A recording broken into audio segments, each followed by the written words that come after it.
Hey guys, so this is my final video of the build log. This is the SM450 frame, the Sunny Sky motors, GemFan props, D8RXP, Nanotech motor, and a KK2 board. To add on, we have the RC Manchild ESCs. I know in the other video I say that I have RC Timer, the SK30A ESCs, but one of them was bad, and I could not wait 3 weeks to get another one. So I just went ahead and ordered some better ones from RC Manchild with Simon K. And his are color coded. So first things first, I'm going to go through a little bit of a video on what's going on here, and then I'm going to, towards the end of the video, I'm going to tell you guys some tips and tricks when building it. So first impressions, everything Sunny Sky are fantastic. The ESCs are too fantastic.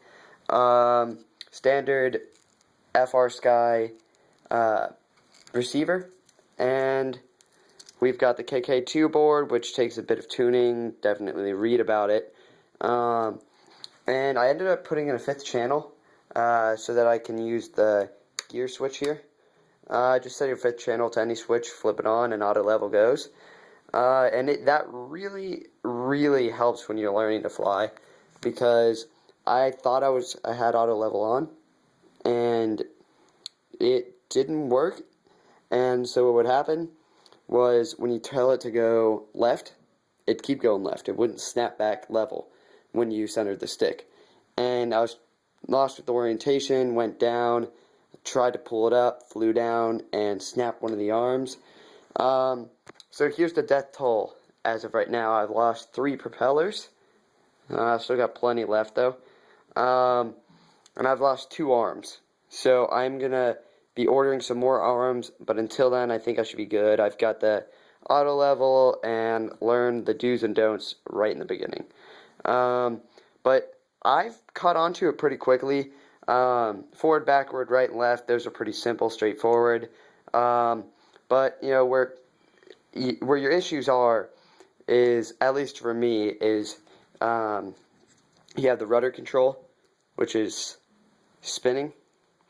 And that's just, it's a little bit hard. Sometimes you'll throttle up when you do it, and if you're just not used to using left stick for left and right, then it's a bit difficult. But so now we're going to go into the building aspects. When you guys get this, first thing that you need to do is tin all of your wires.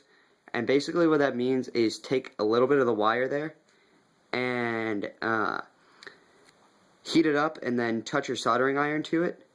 And what's going to happen is it's going to absorb some of the soldering iron.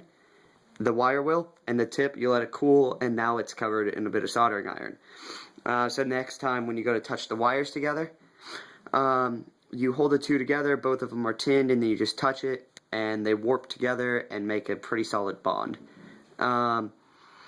Another tip, first thing you need to do is get the bottom part of the frame here, and get your ESC and solder on.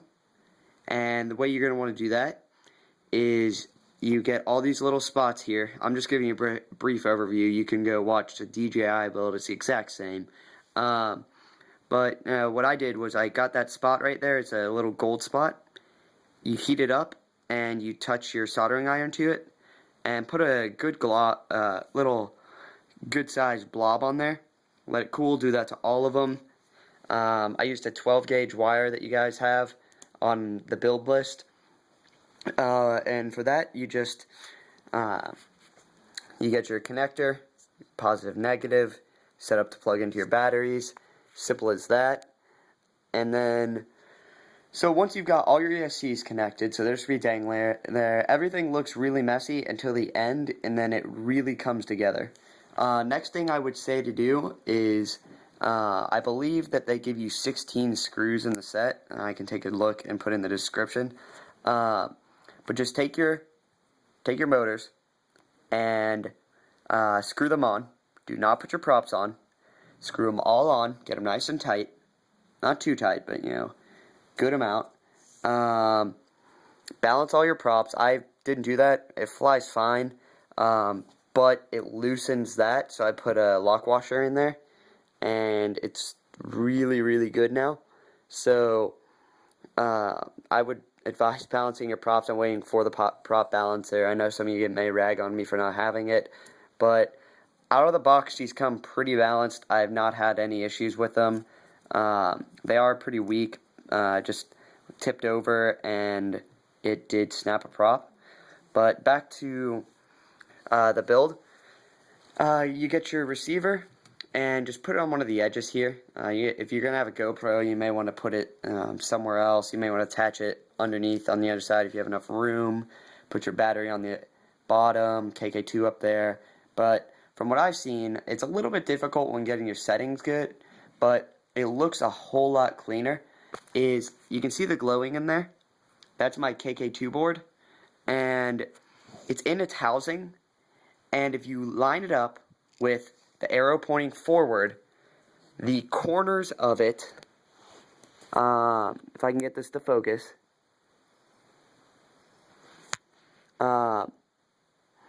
well, it's not wanting to focus, but you can see a little shine there. And the corner there, put some double-sided tape on just the corners of 1 centimeter by 1 centimeter square, the 5M 5-pound, 3M 5-pound double-sided sticky tape, and fit the corner just between the positive and negative on all of these where the ESCs plug in, and it fits perfectly. Dead center, and it looks great. And it just keeps everything nice and clean in there. And then you zip tie your ESC wires together, plug them in to the slots, with this side being the front of your KK2 board, the top. You will plug your ESCs on the right side of the LCD, and you have your buttons down at the bottom, the right side, and in descending order you have motor 1, motor 2, motor 3, motor 4. And how that works is motor 1, motor 2, motor 3, motor 4.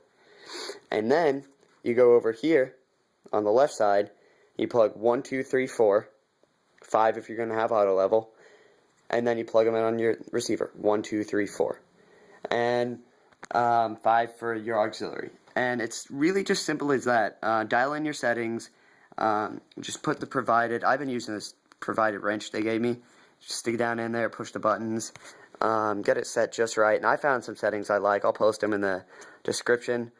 But you guys don't have to do that, put it on top for ease of access, but I put it down there just because I don't want to unscrew these all the time, and I like the way it looks, and this is all personal, so do what you want, just make sure it's all in the center here.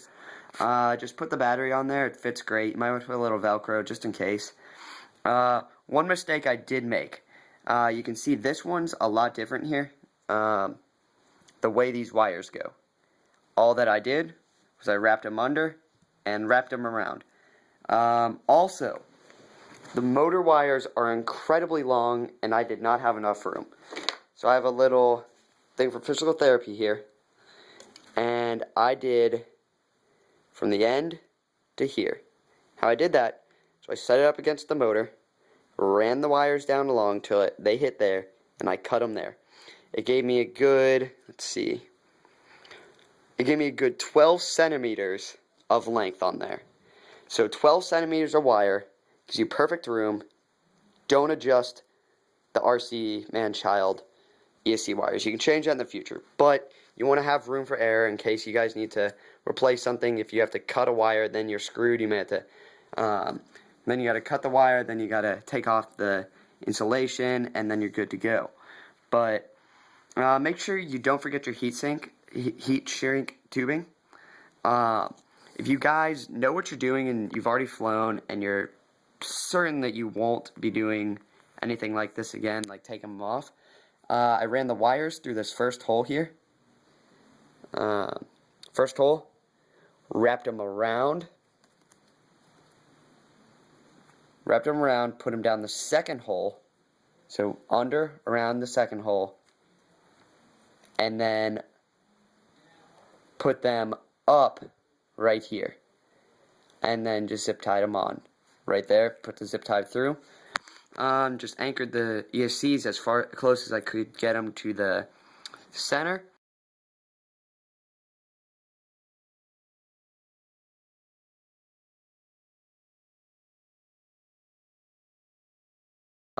And maybe you can learn something so you don't make the same mistakes that I've made.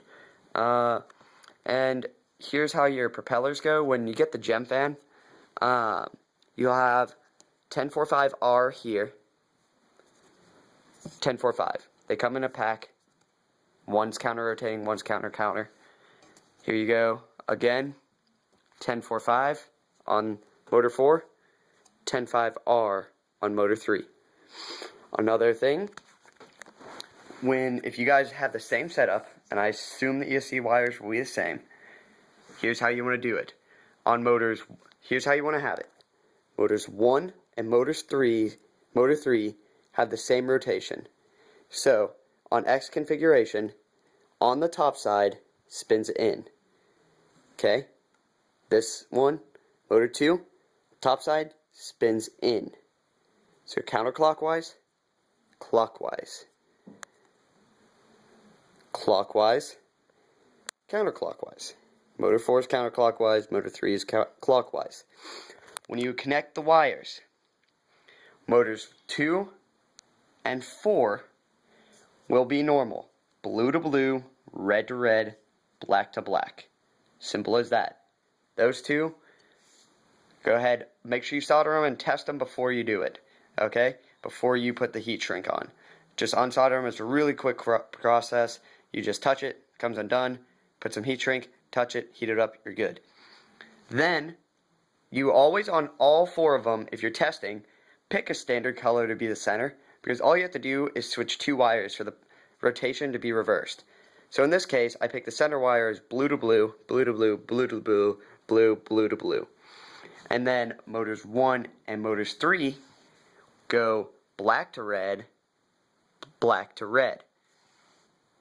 Motors 2 and motors 4, red to red, black to black, and it's normal. Everything works fine. Spins correctly, it's amazing. Vibrations aren't that bad. Plane flies very smooth, auto level is great. So if I were you, just go ahead and just try and set up. If you order the same thing, you'll end up spending maybe $300, $340 after the more expensive speed controllers, but now I found them, it's really worth it. And then I'm going to be posting another video right after this of the testing. There's my Turnigy 9X. But other than that, everything's good. So stay tuned. I'll show you some flight videos. Thanks. Bye.